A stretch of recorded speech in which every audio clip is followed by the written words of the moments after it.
नमस्कार। आज हम बात करते हैं आर्थिक वृद्धि के मापदंडों के बारे में।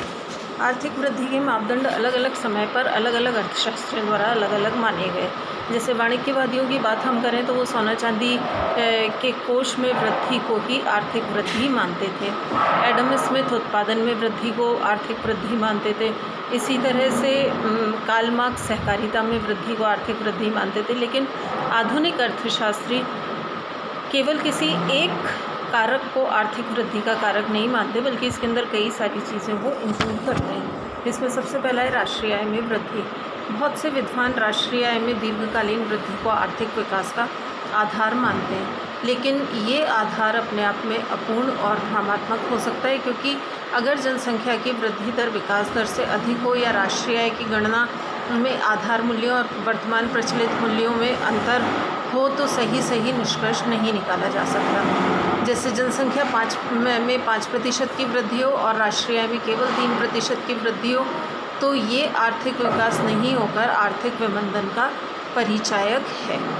इसलिए राष्ट्रीय आय में वृद्धि को जनसंख्या के परिप्रेक्ष्य में देखना और मूल्यों में परिवर्तन के अनुरूप समायोजन से वास्तविक राष्ट्रीय आय में वृद्धि और राष्ट्रीय आय के न्यायोचित वितरण को आधार पर देखना ज़्यादा उपयुक्त होता है। अर्धविकसित राष्ट्रों में कुल वास्तविक राष्ट्रीय आय को मापने में कई कठिनाइयाँ हो सकती है, इसलिए केवल उनमें इसे आर्थिक विकास का मापदंड मानना उपयुक्त नहीं कहा जा सकता है। दूसरा आधार है प्रति व्यक्ति आय में वृद्धि। कुछ विद्वान कुल वास्तविक आय की अपेक्षा प्रति व्यक्ति आय में वृद्धि को आर्थिक विकास का उचित मापदंड मानते हैं, क्योंकि ये राष्ट्रीय आय को जनसंख्या के संदर्भ में देखता है। पिछले राष्ट्रों में जहाँ जनसंख्या में तीव्र गति से वृद्धि होती है, वहाँ प्रति व्यक्ति आय में वृद्धि से ही उन्हें निर्धनता से मुक्ति मिल सकती है।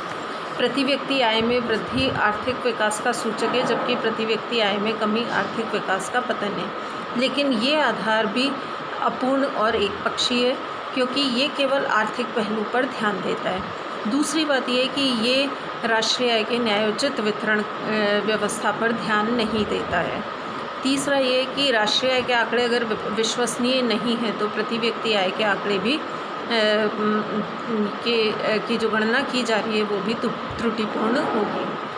चौथी बात यह है कि आर्थिक विकास के अविभाज्य भाग मानव की सामाजिक, सांस्कृतिक और राजनीतिक प्रगति की इस गणना में उपेक्षा की जाती है। तीसरी बात है वास्तविक विकास दर का सामान्य दर से अधिक होना। जब किसी देश की वास्तविक विकास दर विश्व की सामान्य विकास दरों से अधिक होती है तो उसमें आर्थिक विकास की गति अधिक मानी जाती है, जबकि वास्तविक विकास दर अगर कम होती है तो आर्थिक विकास की तो अर्थव्यवस्था को अर्धविकसित और स्थिर माना जाता है। ये मापदंड भी अनुपयुक्त है, क्योंकि सामान्य दर समय, स्थान, परिस्थितियों इन सब के अनुसार बदल जाती है, तो इसे आर्थिक विकास का सही मापदंड नहीं कहा जा सकता है। चौथी बात है राष्ट्रीय आय की वितरण व्यवस्था में सुधार। इसके अंतर्गत विद्वानों का ये मत है कि प्रति व्यक्ति आय तथा कुल वास्तविक राष्ट्रीय आय में वृद्धि को ही आर्थिक विकास का मापदंड मानना उपयुक्त नहीं है, क्योंकि इससे वितरण पक्ष पर कोई ध्यान नहीं जाता है। यदि बढ़ी हुई कुल वास्तविक आय का एक बड़ा भाग केवल कतिपय धनवानों के हाथ में केंद्रित हो जाए तो राष्ट्रीय आय और प्रति व्यक्ति आय में वृद्धि के बावजूद भी देश में दरिद्रता व्याप्त रहेगी, जैसा कि भारत के अंदर पिछले 23-24 वर्षों के अंदर होता रहा है। दरिद्र और अधिक दरिद्र हुए हैं और जबकि अमीर और अधिक अमीर हुए हैं। अतः अगर राष्ट्रीय आय में पर्याप्त वृद्धि के साथ साथ उसके न्यायोचित वितरण से सबको पर्याप्त आय प्राप्त हो सके तो यह आर्थिक विकास का सूचक कहा जाएगा। नेक्स्ट है मानव कल्याण में वृद्धि।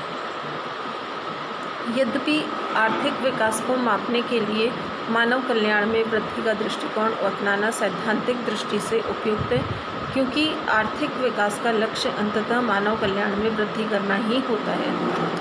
मानव कल्याण के माप के लिए समाज में प्रति व्यक्ति उपभोग और जीवन स्तर की वृद्धि को आधार बनाया जाता है। इसके लिए जन्म के समय जीवन आशा अधिक ऊंची होना भी आर्थिक विकास का परिचायक है, पर यह मापदंड अवैज्ञानिक और अस्पष्ट है। न तो जीवन स्तर और न ही प्रति व्यक्ति उपभोग को ठीक ज्ञात करना संभव होता है और न ही जीवन आशा को आधार मानना भी विश्वसनीय होता है। नेक्स्ट है व्यावसायिक संरचना में परिवर्तन। जब कृषि प्रधान देश औद्योगिकरण की ओर अग्रसर होता है तो यह आर्थिक विकास का परिचायक है। अर्धविकसित राष्ट्र इसमें प्राथमिक क्षेत्रों जिसके अंदर हम कृषि पशुपालन आदि को इन्वॉल्व करते हैं, इनकी प्रधानता होती है। देश की 50 से लेकर 90% जनसंख्या प्रत्यक्ष या अप्रत्यक्ष रूप से इन उद्योगों से अपना जीविकोपार्जन करती है, मगर व्यावसायिक ढांचे में अनुकूल परिवर्तन के कारण उद्योग, निर्माण कार्य, परिवहन, संचार और लोकोपयोगी सेवाओं के उद्योगों का बोलबाला होता है और जनसंख्या का वितरण इनके पक्ष में बढ़ता है और आर्थिक विकास का मापदंड माना जाता है। इसके अलावा और कई मापदंड इसके माने गए, जिसमें औद्योगिकरण, सार्वजनिक क्षेत्र का विस्तार, पूंजी निर्माण दर में वृद्धि, आधारभूत और मूलभूत उद्योगों का विकास, लोहे के प्रति लोगों का उपयोग, शक्ति और ऊर्जा का प्रति व्यक्ति उपभोग आदि। कार्ल मार्क्स और एंजल्स ने उत्पादन तकनीक में क्रांतिकारी प्रगति को ही आर्थिक विकास की संज्ञा दी थी। अब हम देखें आर्थिक विकास की अवस्थाएं। प्राय किसी देश का आर्थिक विकास ऐतिहासिक क्रम से अलग अलग अवस्थाओं में से होकर के गुजरता है। जहां जर्मन अर्थशास्त्री फेडरलिस्ट ने अर्थव्यवस्था में व्यवसायों की प्रधानता के क्रम के आधार पर आर्थिक विकास की 5 अवस्थाएं बताई, जिसमें सबसे पहली अवस्था थी आखेट अवस्था, जब लोग बाग शिकार करके अपना जीवन यापन करते थे। उसके बाद पशुपालन अवस्था, जब उन्होंने खेती करना सीखा और खेती से प्राप्त उत्पादन का उपभोग करना सीखा। पशुपालन की बात की, पशुओं को पालना सीखा और पशुओं के प्रोडक्ट्स और बाय प्रोडक्ट से अपना काम निकालना सीखा। उसके बाद आई कृषि अवस्था। कृषि अवस्था में लोगों ने कृषि करना सीखा, खेती बाड़ी सीखी और इनसे प्राप्त उत्पादन के आधार पर अपना जीवन यापन किया। और उसके बाद औद्योगिक अवस्था। औद्योगिक अवस्था में इंडस्ट्रियल डेवलपमेंट या औद्योगिक वृद्धि यहाँ पर देखने को मिली। बड़े बड़े उद्योगों के अंदर उत्पादन होना शुरू, और लास्ट में सामान्य अवस्था बताई।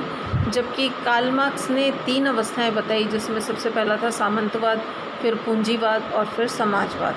तो विकास की प्रारंभिक अवस्था में सामंतशाही का बोलबाला होता है और ये सामंतशाही शोषण का प्रतीक होती है। विकास की दूसरी अवस्था में पूंजीवाद का अस्तित्व होता है और ये पूंजीवाद श्रमिकों के शोषण का कारण बनता है। और अंततः विकास की तीसरी अवस्था समाजवाद का साम्राज्य हमारे देश में आता है और आर्थिक कल्याण का मार्ग प्रशस्त होता है। तो प्रोफेसर कॉलिन क्लार्क, इन्होंने आर्थिक विकास की 3 अवस्थाएं बताई, जिसमें पहली अवस्था जिसमें लोग पिछड़ी अवस्था में होते हैं, उसका मुख्य कारण है कि व्यवसाय कृषि, पशुपालन, मछली पालन, खनिज खोदना और वनों से जीविकोपार्जन करना होता है।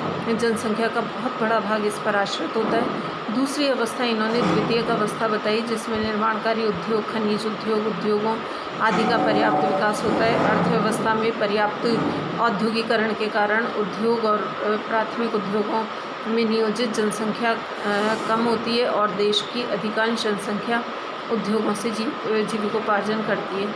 तीसरी अवस्था तृतीयक अवस्था इन्होंने बताई।